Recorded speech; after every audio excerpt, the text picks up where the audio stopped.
Do I love my neighbor? Well, that was the question that confronted me my first year at college. I had just heard that thousands of Muslims were dying every day, never having had the chance to hear the good news of Jesus Christ. And as I tried to fall asleep that night, I was wrestling with God about whether or not I could say that I loved my neighbor and not do anything about this daily tragedy. More than 30 years have passed since that night, and God won the wrestling match. I've been blessed to have spent much of that time making the gift of God's love in Jesus known among Muslims, both through on-the-ground service in the Arab world, as well as through media outreach and the training of new workers heading overseas.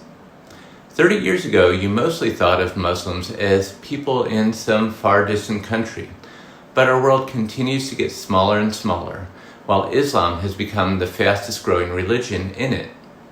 Today, it is quite possible your next door neighbor is Muslim, or you have a Muslim coworker. How often is the person ringing you up at the store or a restaurant a Muslim?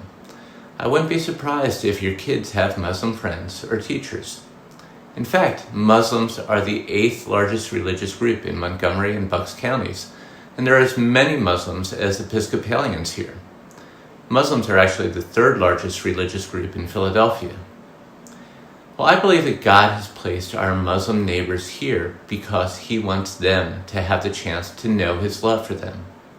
In 1 Corinthians 5, we are told that we are ambassadors for Christ and that God is making His appeal through us.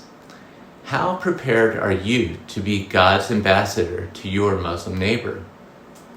In the upcoming Knowing and Loving Your Muslim Neighbor CBT class, we're going to learn how to truly and deeply love Muslims. We'll discover how it is that they see the world that they have been born into, what they value or fear the most, as well as what their scriptures say about God, where things are heading for humankind, and what happens once they die. Knowing that, we'll see how we can meet them where they're at, with the love and the truth of Jesus, as well as learn answers to some of the tough questions they may ask us along the way.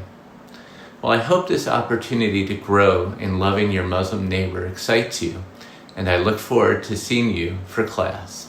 Thank you. Hi CBT, my name is Isaiah Kramer. I teach here at Cairn University.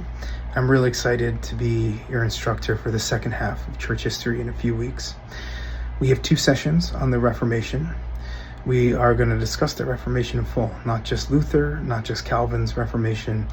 And I think by the end of it, you'll see how nuanced theological, spiritual, and moral Reformation is across both centuries, 1500s and 1600s.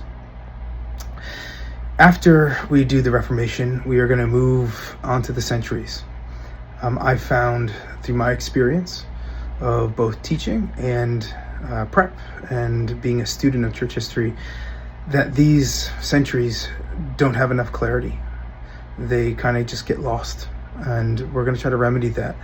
We're going to deal with each century within different topics of history, and the goal is to try to give you a sense of progression and a sense of situatedness by the time we get to the 20th century, and what our more local heritage is, and how that local heritage has a number of antecedents.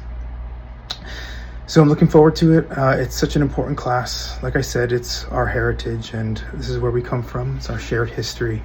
And I think there's just tons of lessons to learn about us as a community, as a disciple. And I'll see you all in a few weeks.